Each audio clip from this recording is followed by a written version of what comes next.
ناظرین، حضرت فاطمہ الزہرا رضی اللہ تعالیٰ عنہا کی وفات کے بعد حضرت علی رضی اللہ تعالیٰ عنہ نے ان کی وصیت کے مطابق دوسری شادی کی۔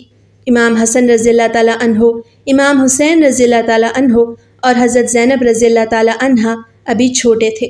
حضرت علی رضی اللہ تعالیٰ عنہ نے سیدنا عقیل رضی اللہ تعالیٰ عنہ کو رشتہ دیکھنے کے لیے کہا تو کلبسی بنو کلاب کے قبیلے کا انتخاب ہوا۔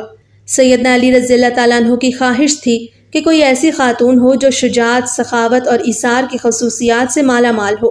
بنو کلاب کی خاتون فاطمہ بنت حزم کے گھر رشتہ بھیجا تو سردار حزم اپنی بیوی کے پاس گئے اور پوچھا کہ سیدنا علی کا ہماری بیٹی فاطمہ کے لیے رشتہ آیا ہے، کیا آپ نے اپنی بیٹی کی ایسی تربیت کی ہے جو نبی کریم صلی اللہ علیہ وآلہ وسلم کے خاندان میں بیاہی جا سکے؟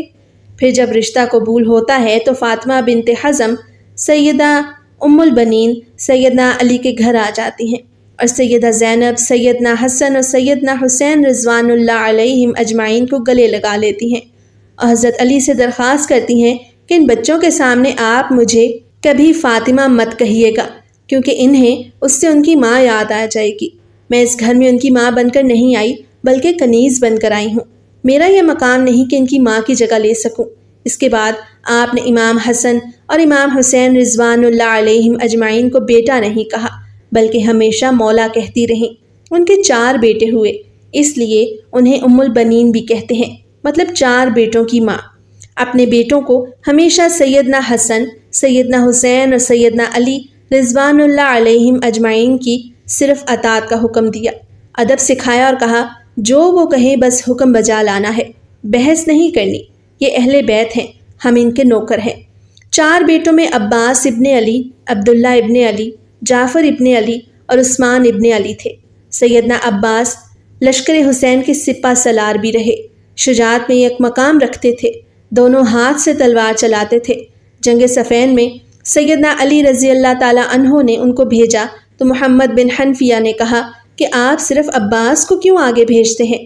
تو سیدنا عباس کہنے لگے حسن و حسین میرے ابا کی آنکھیں ہیں اور میں ان کا بازو، اور بازو ہمیشہ آنکھوں کی حفاظت کرتا ہے۔ حالانکہ عمر میں حسن اور حسین سے چھوٹے تھے۔ ماں کی تربیت ہر مقام پر جھلکتی تھی۔ واقعہ کربلا میں جب ایک ایک کر کے لشکر حسین کے سپاہی شہید ہوتے گئے تو سیدنا عباس نے سیدنا حسین سے درخواست کی کہ مجھے جانے دیں۔ سیدنا حسین رضی اللہ تعالیٰ عنہ ان سے تلواریں لے لیتے ہیں کہ بس عباس تم پانی لے آؤ۔ آپ پانی لینے جاتے ہیں تو یزیدی لشکر ان پر حملہ کر دیتا ہے، دونوں بازو کاٹ دیے جاتے ہیں، وہی بازو جنہوں نے حسین کی حفاظت کرنی تھی۔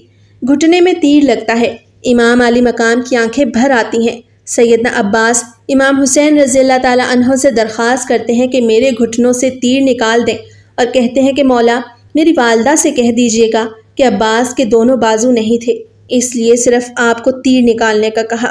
یہ وہ ادب تھا، وہ اطاعت تھی جو سیدہ ام البنین کی تربیت تھی، جنہوں نے ساری زندگی نبی کریم صلی اللہ علیہ وآلہ وسلم کے اس گھرانے کی کنیز بن کر گزار دی۔ آپ کے 4 بیٹے اس جنگ میں شہید ہو گئے۔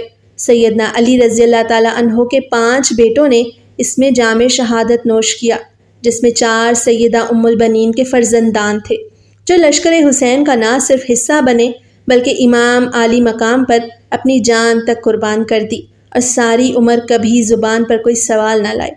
واقعہ کربلا کے بعد جب قاصد خبر لے کر مدینہ منورہ پہنچا، سیدہ ام البنین کو جب بیٹوں کی شہادت کی خبر ملی تو کہا عباس شہید ہوا، جعفر شہید ہوا، عثمان شہید ہوا، عبداللہ بھی شہید ہو گیا۔ تو فرمانے لگی سب چھوڑیں، میرے مولا حسین کا بتائیں۔ تو بتایا کہ وہ بھی شہید ہو گئے۔ تو کہنے لگی کیا میرے بیٹے مولا حسین سے بعد میں شہید ہوئے؟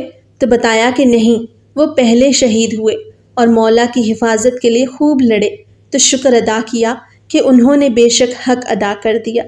یہ وہ ماں تھی جو اہل بیت کے مقام کو سمجھتی تھی، جس نے اپنے سارے بیٹوں کو ساری عمر صرف اطاعت سکھائی، ادب سکھایا، خود کو اس گھر کی کنیز بنایا اور حسن و حسین کو بیٹا نہیں ہمیشہ مولا کہا۔ اللہ پاک سے دعا ہے کہ وہ ہم سب کو اہل بیت اور صحابہ کرام کا مقام سمجھنے اور ادب و اطاعت کی ہدایت فرمائے، آمین۔ ناظرین، کامنٹ میں ایک بار صلی اللہ علیہ وآلہ وسلم ضرور ٹائپ کریں۔ شکریہ۔